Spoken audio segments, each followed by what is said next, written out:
আসসালামু আলাইকুম প্রিয় ষষ্ঠ শ্রেণীর শিক্ষার্থীরা, সবাই কেমন আছো? আশা করি সবাই অনেক ভালো আছো।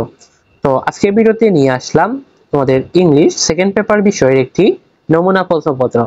অনেকেই আমাকে কমেন্ট করে বলতেছো বা অনেকে ইনবক্সে মেসেজ দিয়ে বলতেছো যে আমাদের ইংলিশ সেকেন্ড পেপারের একটি নমুনা প্রশ্নপত্র দেন। তো তোমাদের এই রেসপন্সের কারণে আজকে ভিডিও নিয়ে হাজির হলাম আমাদের ইংলিশ সেকেন্ড পেপারে একটি নমুনা প্রশ্নপত্র। তো ভিডিও শুরু করার আগে আরেকটি কথা বলে নেই, তোমরা যারা এই যে বার্ষিক পরীক্ষার বিভিন্ন বিষয়ের নমুনা প্রশ্নপত্র খুঁজতেছো, অলরেডি কিন্তু তোমাদের ষষ্ঠ শ্রেণীর বিভিন্ন বিষয়ের নমুনা প্রশ্নপত্র ভিডিও আমাদের ইউটিউব চ্যানেলে আপলোড হয়ে গেছে। তো তোমরা যারা সেই ভিডিওগুলো দেখো নাই, তোমাদের দেখার সুবিধার্থে সেই ভিডিওগুলোর আমি একটি প্লেলিস্ট তৈরি করেছি। তো সেই প্লেলিস্টে গেলে তোমরা সকল ভিডিওগুলো একসাথে পেয়ে যাবে।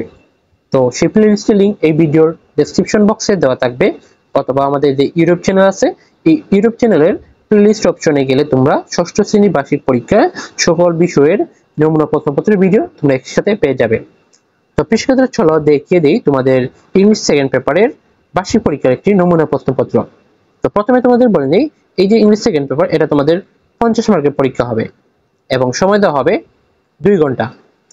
তো ফার্স্টে তোমাদের পার্ট এ তে থাকবে গ্রামার, মার্কস হচ্ছে 30 মার্কের গ্রামার পরীক্ষা নেওয়া হবে। তো কোয়েশ্চন নাম্বার এ কে দেওয়া হবে identify the parts of speech of the underline word in the following pages. So এখানে যে পেজেসটিতে আন্ডারলাইন করা ওয়ার্ডস, যেমন এই যে ইউ নিচে, নো নিচে, তারপর হচ্ছে নাও, তারপর অ্যাবাউট এর নিচে ভ্যালুয়েবল, স্টুডেন্ট, তারপর হচ্ছে পারপাস, মেক, তারপর হচ্ছে এখানে এই যে ডেট, লাইফ, ওয়েস্ট, তারপর হচ্ছে এই এগুলো। তো এই যে আন্ডারলাইন ওয়ার্ড করা আছে এগুলোর আমরা পার্টস অফ স্পিচ নির্ণয় করব। যে পার্টস অফ স্পিচ 8 প্রকার, এই যে noun, pronoun, adjective, verb, adverb, preposition, conjunction, interjection. তো এগুলোর মধ্যে কোন প্রকারের পার্টস অফ স্পিচ হবে সেটা আমরা equation number A K answer করব। তো এখানে মার্কস হচ্ছে তোমাদের 5। তো এর উত্তরপত্র আমি ভিডিও শেষে বলে দিচ্ছি, তোমরা এটা খুব কিভাবে নিবে। তো তারপর হচ্ছে কোয়েশ্চেন নাম্বার 2।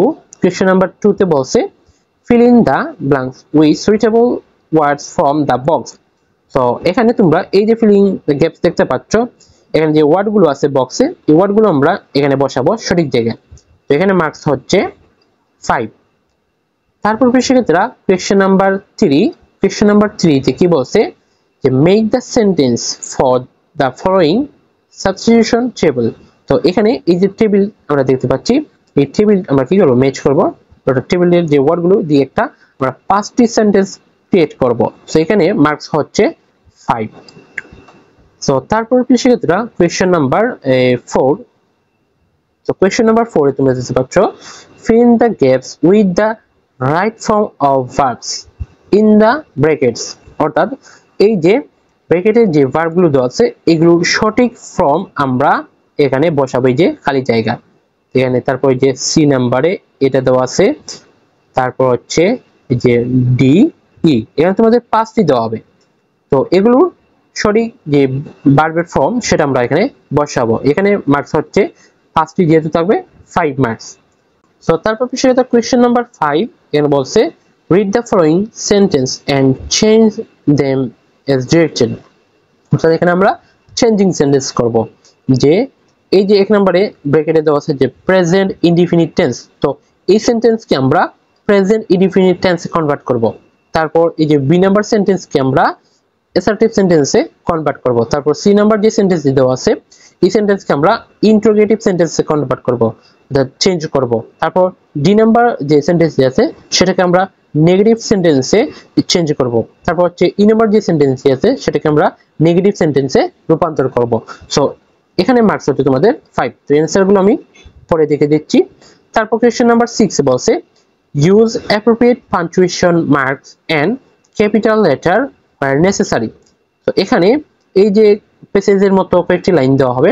তো এগুলো আমরা কি করব, যে পাঞ্চুয়েশন মার্ক নির্ণয় করব। পাঞ্চুয়েশন মার্ক কি, যে কোথায় এই যে ক্যাপিটাল লেটার হবে, কোথায় স্মল লেটার হবে, বা কোথায় এই যে ফুল স্টপ হবে, কোথায় কোয়েশ্চেন মার্ক হবে, ইন্টারজেকশন চিহ্ন হবে। তো এইগুলো কিন্তু হচ্ছে এই পাঞ্চুয়েশন মার্ক।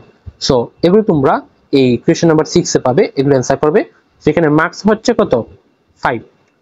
তো এই হচ্ছে গ্রামার অংশ। তো এখানে হচ্ছে পার্ট বি কম্পোজিশন, মার্কস হচ্ছে 20। তো এই কম্পোজিশন অংশের মধ্যে তোমাদের দুইটি দেওয়া হবে, যে কোয়েশ্চেন নাম্বার 7 এর মধ্যে দেওয়া হবে। এখানে তোমরা দেখতে পাচ্ছ যে suppose your examination in near but your preparation on Bangla is not good, request your friend thoughts email to help you by sending a suggestion on this subject। অর্থাৎ এখানে একটি ইমেল থাকতে পারে অথবা অ্যাপ্লিকেশন লেটার থাকতে পারে। তো এগুলোর যে শর্টকাট ফরম্যাট, তোমরা অনেকেই এগুলো মুখস্থ করতে পারো না, 5টা 6টা 7টা মুখস্থ করতে পারো না। তো এগুলোর জন্য তোমাদের জাস্ট একটি ফরম্যাট যদি মুখস্থ করো তাহলে কিন্তু হয়ে যাবে। তো এগুলোর যে শর্টকাট ফরম্যাট এখানে তোমরা স্ক্রিনে এটা পুষতে দেখতে পাচ্ছ, যে ইমেইল বলো, লেটার, অ্যাপ্লিকেশন, প্যারাগ্রাফ, কম্পোজিশন, এগুলো যে শর্টকাট ফরম্যাট, এগুলো তোমরা যদি শিখতে পারো তাহলে পরীক্ষায় আসা যে কোনো এই কম্পোজিশন, অ্যাপ্লিকেশন, লেটার, প্যারাগ্রাফ ইত্যাদি তোমরা এগুলো লিখে আসতে পারবে। তো এগুলো যদি নিতে চাও তাহলে এই স্ক্রিনে যে নাম্বার দেওয়া আছে এই নাম্বারে যোগাযোগ করো, নামমাত্র একটি মূল্য দিয়ে তোমরা এটা নিতে পারবে। তো এখানে এই কোয়েশ্চেন নাম্বার 7 এ মার্কস হচ্ছে কত? 8। তারপর কোয়েশ্চেন নাম্বার 8 এ দেওয়া হবে write a composition on a journey by train in 200 words, এর মার্কস হচ্ছে 12। তো এই যে কম্পোজিশন জার্নি বাই ট্রেন, তো এই জার্নি বাই ট্রেনের বলতে যদি তোমার পরীক্ষায় জার্নি বাই বোট আসে, জার্নি বাই বাস আছে, তো সেগুলো তুমি পারবে না। তো আমি যে শর্টকাট ফরম্যাট তৈরি করেছি, এই শর্টকাট ফরম্যাট যদি তুমি এই যে একটি ফরম্যাট শিখো, যে জার্নি রিলেটেড একটি ফরম্যাট আছে, তো জার্নি রিলেটেড যা কম্পোজিশন সব তুমি লিখতে পারবে। এই যে মনে করো তুমি জার্নি বাই ট্রেন শিখছো, তো পরীক্ষা আসো জার্নি বাই বোট, তাহলে তুমি এগুলো আনসার করতে পারবে না। তো তুমি যদি এই যে শর্টকাট ফরম্যাটটি পড়ে যাও জার্নি বাই ট্রেনের, তো এই শর্টকাট ফরম্যাট তুমি যে কোনো কম্পোজিশন যদি পরীক্ষায় আসে তুমি যদি শিখে নাও যাও তাহলে এই ফরম্যাট দিয়ে 100% লিখে আসতে পারবে। তো এগুলোর শর্টকাট ফরম্যাট যদি তুমি নিতে চাও তাহলে এই যে নাম্বার দিয়েছি আমি, এই নাম্বারে হোয়াটসঅ্যাপ যোগাযোগ করলে নামমাত্র একটি মূল্য দিয়ে নিতে পারবে। সো প্রিয় শিক্ষার্থীরা, এই হলো তোমাদের ইংলিশ সেকেন্ড পেপারের নমুনা প্রশ্নপত্রটি। তো এখন আমি তোমাদের উত্তরপত্রটি দেখিয়ে দিব। তো এই যে প্রশ্নপত্র এবং উত্তরপত্র পিডিএফ তোমরা কোথা থেকে সংগ্রহ করবে? তো এটা নিতে হলে জাস্ট তোমরা স্ক্রিনে যে আমাদের পেজটি দেখতে পাচ্ছ এই পেজটিকে ফলো করতে হবে। তো আমি এই যে দেখিয়ে দিয়েছি, তোমরা এখানে জাস্ট ফলো করে একটা স্ক্রিনশট নিবে। স্ক্রিনশট নিবে কারণ স্ক্রিনশটটি তোমরা আমাকে ইনবক্সে মেসেজ দিবে, ইনবক্সে মেসেজ দিয়ে তারপর আমি তোমাদের একটা হোয়াটসঅ্যাপ গ্রুপে, প্রাইভেট হোয়াটসঅ্যাপ গ্রুপে যুক্ত করে দিব। তো এই হোয়াটসঅ্যাপ গ্রুপে যুক্ত হলে এই যে ইংলিশ, গণিত বা অন্যান্য বিষয়ের যে নমুনা প্রশ্নপত্রের পিডিএফ সেগুলো তোমরা এই গ্রুপে পেয়ে যাবে। তোমাদের কোনো আর টাকা পয়সা দেওয়া লাগবে না। জাস্ট তোমরা এই আমাদের যে ফেসবুক পেজ আছে এই ফেসবুক পেজটিকে ফলো করবে, ফলো করে একটা স্ক্রিনশট নিয়ে আমাকে ইনবক্সে এটা জমা দিতে হবে। অর্থাৎ এটা আমি চেক করে তারপর তোমাদের গ্রুপে যুক্ত করে দিব। তোমাদের ফেসবুক পেজের লিংক ভিডিও ডেসক্রিপশন বক্সে দেওয়া থাকবে, অথবা ফেসবুকে তুমি সার্চ অপশনে ইজি এডু সার্চ করলে আমাদের পেজটি পেয়ে যাবে। তো চলো প্রিয় শিক্ষার্থীরা, এখন তোমাদের উত্তরপত্রটি দেখিয়ে দেই। তো প্রিয় শিক্ষার্থীরা, এই যে তোমরা এখানে দেখতে পাচ্ছ যে পার্ট এ গ্রামারের অ্যান্সার কিন্তু এখানে দেওয়া আছে। যে কোয়েশ্চেন নাম্বার 1 যেটা ছিল এই যে পার্টস অফ দ্য স্পিচ, তো এই যে ইউজ ছিল কি প্রোনাউন, তো তারপর যে নাও হচ্ছে অ্যাডভার্ব, এবার হচ্ছে প্রিপজিশন, ভ্যালুয়েবল হচ্ছে অ্যাডজেক্টিভ, এই যে পারপাস হচ্ছে ভার্ব, স্টুডেন্ট হচ্ছে নাউন, মেক হচ্ছে ভার্ব, দের হচ্ছে কনজাংশন, লাইফ হচ্ছে নাউন, তারপর হচ্ছে ভার্ব। তো এগুলো অ্যান্সার কিন্তু দেওয়া আছে। তো তারপরে যে 2 নাম্বার অ্যান্সার গুলো দেওয়া আছে, যে এ নাম্বার হচ্ছে এন, বি নাম্বার হচ্ছে দা, সি নাম্বার হচ্ছে সিম্বল, ডি নাম্বার হচ্ছে ওয়ার্ডস, ই নাম্বার হচ্ছে দা, তারপর এফ নাম্বার হচ্ছে আস, জি নাম্বার হচ্ছে ফ্রি, এস নাম্বার হচ্ছে রিমাইন্ডস, আই নাম্বার হচ্ছে ভাই, যে নাম্বার হচ্ছে সিটি। তো এগুলো কিন্তু অ্যান্সার দেওয়া আছে। তারপর যে কোয়েশ্চেন নাম্বার 3 এর অ্যান্সার গুলো এখানে দেওয়া আছে, তোমরা এগুলো পড়ে নিও, আমি আর বললাম না, ভিডিওটি অনেক লং হয়ে যাচ্ছে। ই তারপর হচ্ছে কোয়েশ্চেন নাম্বার 4, এখানে এই যে অ্যান্সার গুলো দেওয়া আছে A B C D E পর্যন্ত দেওয়া আছে, তোমরা এগুলো পড়ে নিও। তারপর যে কোয়েশ্চেন নাম্বার 5 এন্ড সর্বশেষ কোয়েশ্চেন নাম্বার 6, এই যে পাঞ্চুয়েশন মার্ক, এখানে যে টি একটি ক্যাপিটাল লেটার হবে, তারপর হচ্ছে এখানে যে মর্নিং এর পর ফুল স্টপ হবে, তারপর এবার আইটি এই ক্যাপিটাল লেটার হবে, তারপর যে ক্লোজ এর পর ফুল স্টপ হবে। তো এগুলো কিন্তু তোমাদের পাঞ্চুয়েশন মার্কে বসাতে হবে এইভাবে। তো তারপর যে তোমাদের রাইটিং পার্ট, কম্পোজিশন পার্ট, এই কম্পোজিশন পার্ট অ্যান্সার আমি এখানে আনতে পারছি না। তো এগুলো তোমরা কোথায় পাবে? তোমাদের যে গাইড বুক আছে, বিভিন্ন গাইড বুক, এই গাইড বুকে তোমরা এগুলো উত্তরপত্র খুঁজে তারপর পড়ে নিও। তো প্রিয় ছাত্ররা, এই হলো তোমাদের এই ইংলিশের সেকেন্ড পেপার প্রশ্নপত্র এবং উত্তরপত্র।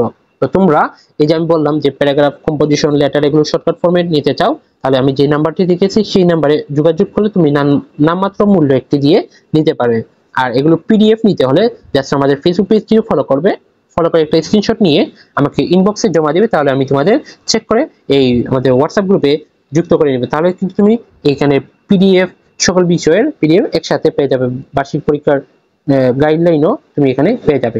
তো প্রিয় শ্রোতারা, এই চলে আজকে ভিডিও। নেক্সট ভিডিওতে কোন বিষয়ের প্রশ্নপত্র নিয়ে হাজির হবে তোমরা আমাকে কমেন্ট করে জানাবে। সবাইকে নেক্সট ভিডিও দেখার আমন্ত্রণ জানিয়ে আজকে ভিডিও এখানে শেষ করছি। আল্লাহ হাফেজ।